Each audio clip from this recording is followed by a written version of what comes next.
tragedy on the tracks.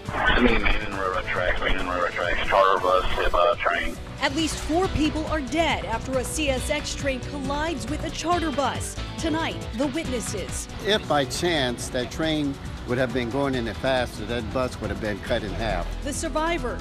Thank God. Thank God. And the questions that surround the bus company's safety record. Our team's coverage starts right now. The news for South Mississippi. WLOX News Now starts with breaking news. That bus had just looked like it bottomed out over that hill, and when it bottomed out, it tried backing up just a little bit, and then you could see the train just, and it was gone. Witnesses describe a horrific scene. A CSX train slams into a charter bus that was stalled on the tracks this afternoon in the city of Biloxi. This is new video of the bus being removed from the tracks. At this hour, 3 people are confirmed dead.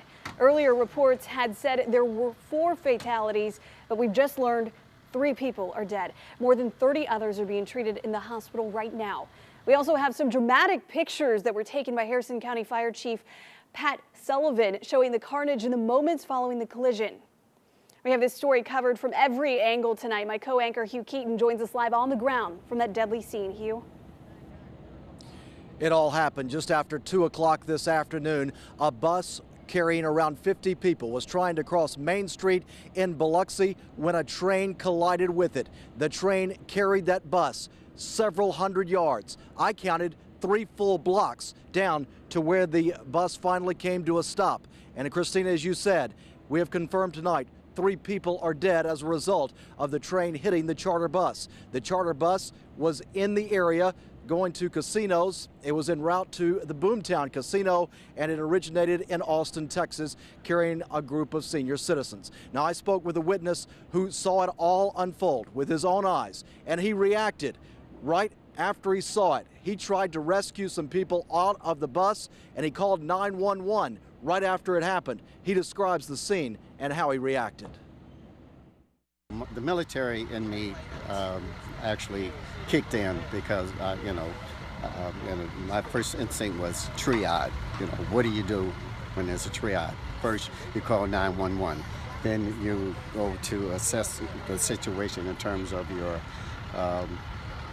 the wreckage, and of course, trying to get the people calmed down was my first instinct, was to get the people calmed down because they were hollering and screaming at the time and all excited about what had just happened. As you hear, it sounds like an extremely scary situation, and there were multiple witnesses all around that saw it here around Main Street in Biloxi. Carrie Grace caught up with another one of those witnesses, and she continues our team coverage from right on the other side of the track. Yeah, Hugh, there were multiple people who had to witness that horrific accident here earlier this afternoon. Lots of people who live in this area heard it as well. And now we were the first to the scene. Victor Williams was here. I followed, and there were so many emergency crews out here. We are told that response time was under 5 minutes. The first witness I spoke to said he saw the train hit the car and take it down the tracks. And he said that within about 5 minutes, multiple people had dialed 911, and when about 5 minutes or less is when he saw emergency crews show up on the scene. Now, another witness I did speak to said he was at his grandmother's house and he ran toward the train to tell the conductor to stop because the charter bus, he appeared to be stuck on the tracks. Unfortunately, it was too late. By the time I got there, he had opened up the doors. They were starting to let some people off. They were elderly people, so they were kind of moving relatively slow. And I think it was like between 5 and 6 had got off the bus, and the seats that were along the track, they were stuck in the door when the train made the impact. And that's how you had got the ones outside of the train, because they were trying to get off the bus.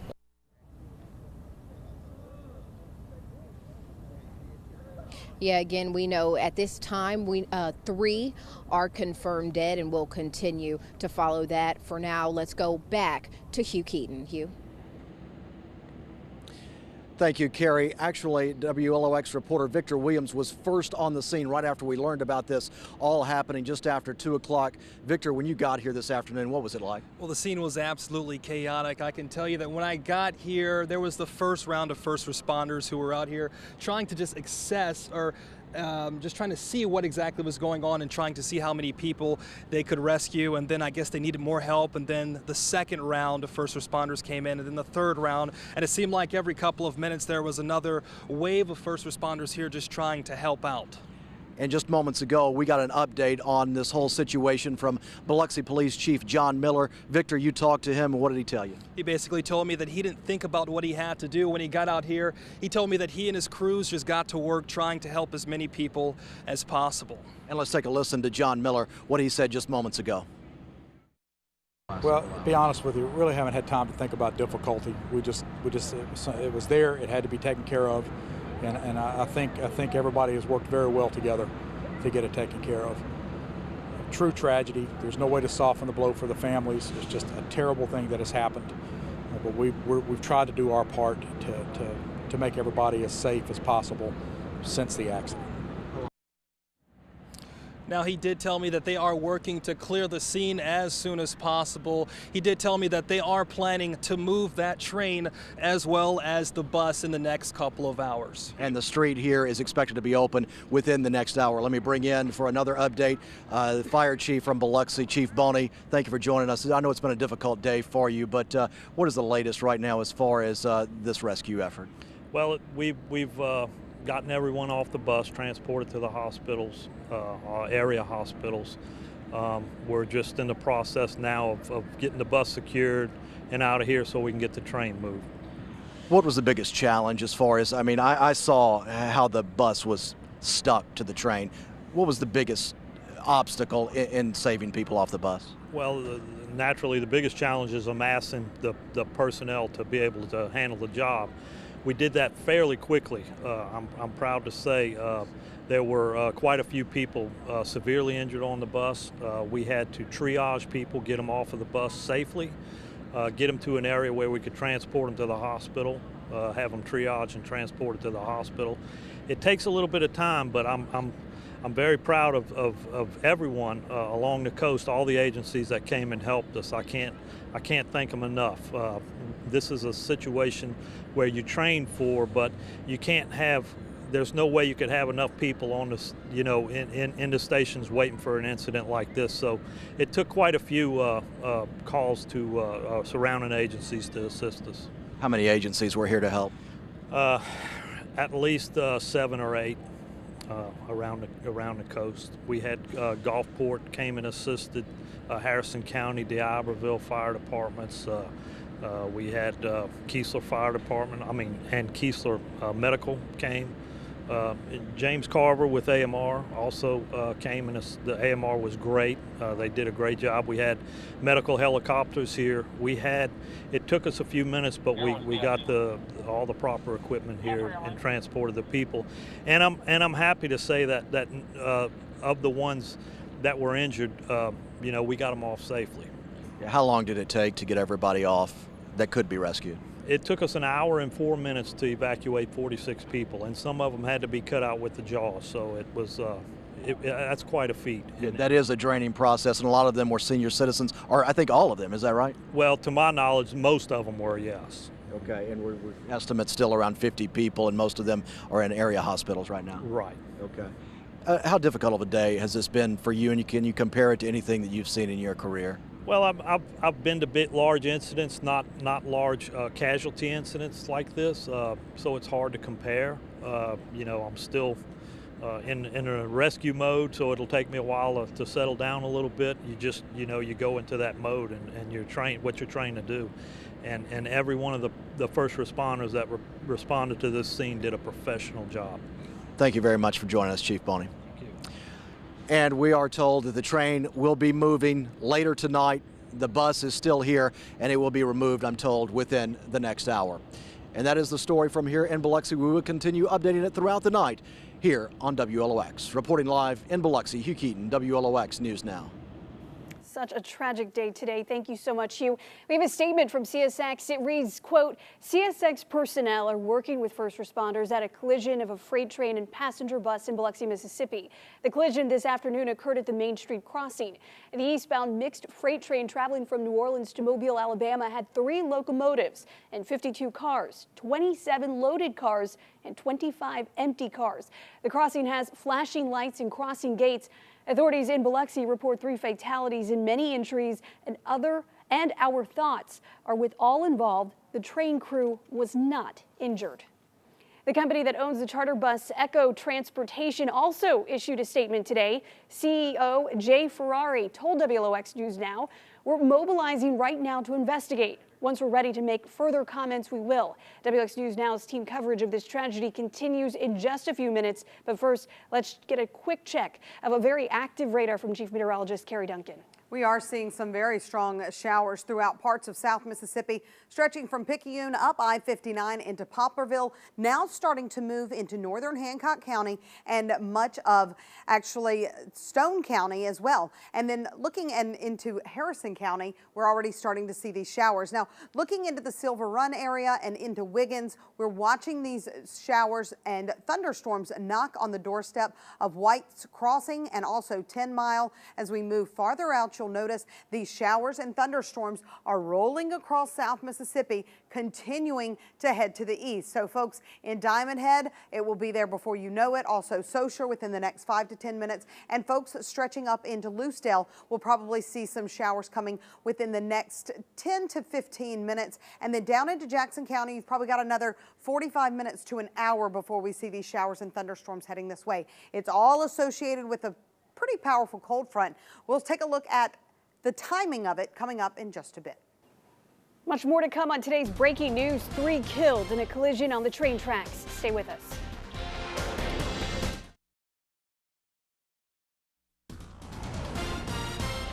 The news for South Mississippi continues. WLOX News Now at 6.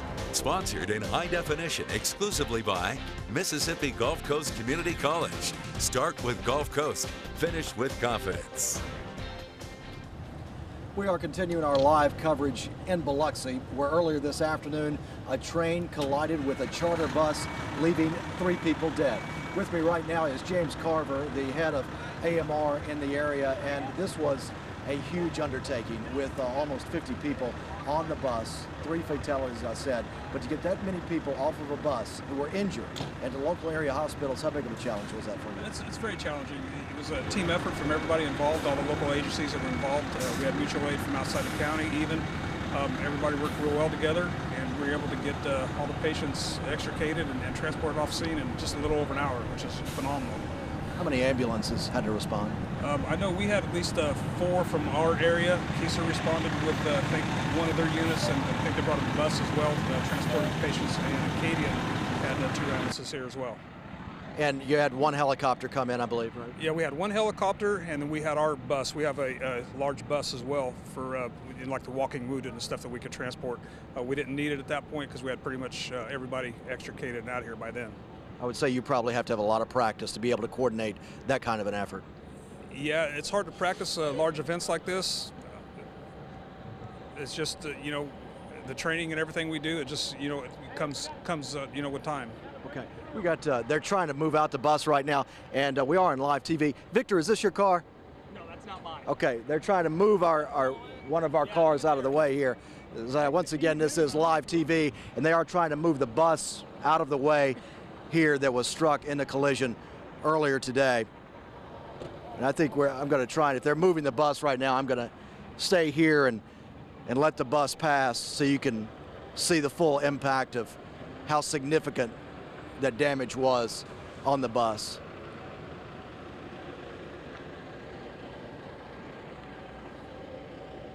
And this bus was stuck on the tracks after the collision for about 3 hours before it was removed.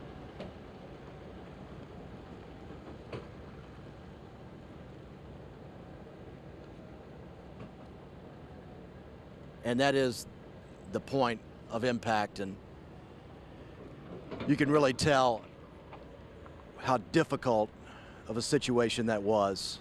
and tragic it was when it happened. The bus had been stuck on the tracks for several minutes before it was hit. And we're going to continue our team coverage right now. Michelle Masson is reporting from a local hospital. She's around the corner from here at Merritt, where some of the people who were involved in the accident were taken. Michelle? That's right, Hugh. Personnel here at Merritt Hospital sprang quickly into action. The hospital sent a triage team to the scene to assess patients there, and doctors and nurses not even at work rushed in to help. KAFB and Acadian Ambulance in Jackson County sent EMS personnel to the scene. Ochsner Flight Care responded and transported one patient, and of course AMR had many ambulances there on the scene. AMR said 10 of the patients it transported were critical but not life-threatening. 10 more had serious injuries. More than a dozen of the injured came here to Merritt for treatment. 6 people went to Ocean Springs, 11 to Singing River Hospitals in Jackson County, 7 went to Memorial in Gulfport, 3 to Garden Park, and we also know patients went to Keesler Air Force Base for medical treatment. In a mass trauma response like this, emergency and medical professionals from across the coast are involved. They train for these emergencies. The scene did look chaotic for several hours, but we now know the total dead is 3, 2 men and 1 woman. For now, we are live here in Biloxi. Michelle Masson, WLOX News Now. And we just now have a severe thunderstorm warning in effect for Stone and George County until 7 o'clock this evening. Coming up right after the break, I'll have the latest on this system.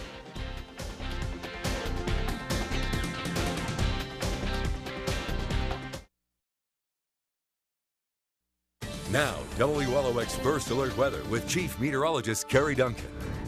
Good evening, South Mississippi. We do have a severe thunderstorm warning in effect for Stone and George County. That until 7 o'clock. This storm is moving off toward the east at about 35 miles an hour. Now, it's a radar indicated possible severe thunderstorm, and what we're seeing with it, gusty winds of up to 60 miles an hour and penny-sized hail possible. So you're certainly hearing some rumbles of thunder, but we don't have big concentration of thunder and lightning. What we are seeing, though, are some sporadic lightning bolts popping up. These are lightning strikes within the past 15 minutes, stretching all the way down into Hancock County, back into southern Pearl River County. As we move farther out, you'll get a better idea of this line and where it's moving. Again, we're starting to see what we say a little bit of a bow, and you can see that especially on the backside. That's where the wind really gets strong and starts to push that storm system.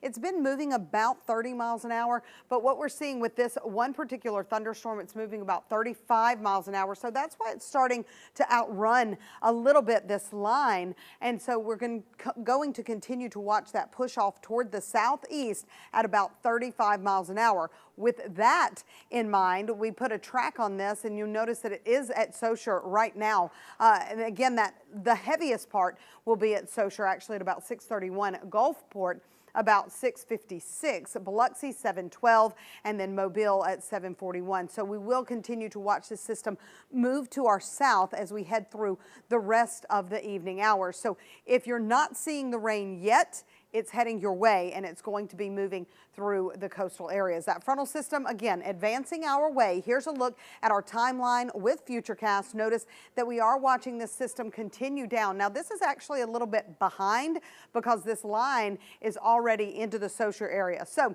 we'd say at 6 o'clock, this is probably what it looked like. So then by 8 o'clock, we're going to see all of this a little bit farther south. And so we're going to continue to watch these storms, though, move across the area. This gives us an idea of how we're going to be seeing this move through the area. So by, I'd say, 10 o'clock, we should see most of the heavy rain through South Mississippi, and then watching maybe an isolated lingering shower behind that frontal system as it passes. And then it looks like a pretty nice Wednesday ahead and even a decent Thursday. We are going to, of course, keep you updated with that WLOX weather app and showing mostly cloudy conditions, still very mild. Over the next 7 days, we are going to be expecting to see, again, a slight chance of showers returning for Friday. It is daylight saving time this weekend. We'll continue to track these storms as we head through the rest of the evening hours. You can follow us right here on WLOX and on WLOX.com. Stay with us. More to come on today's breaking news in Biloxi. 3 people killed in a collision between a CSX train and a charter bus.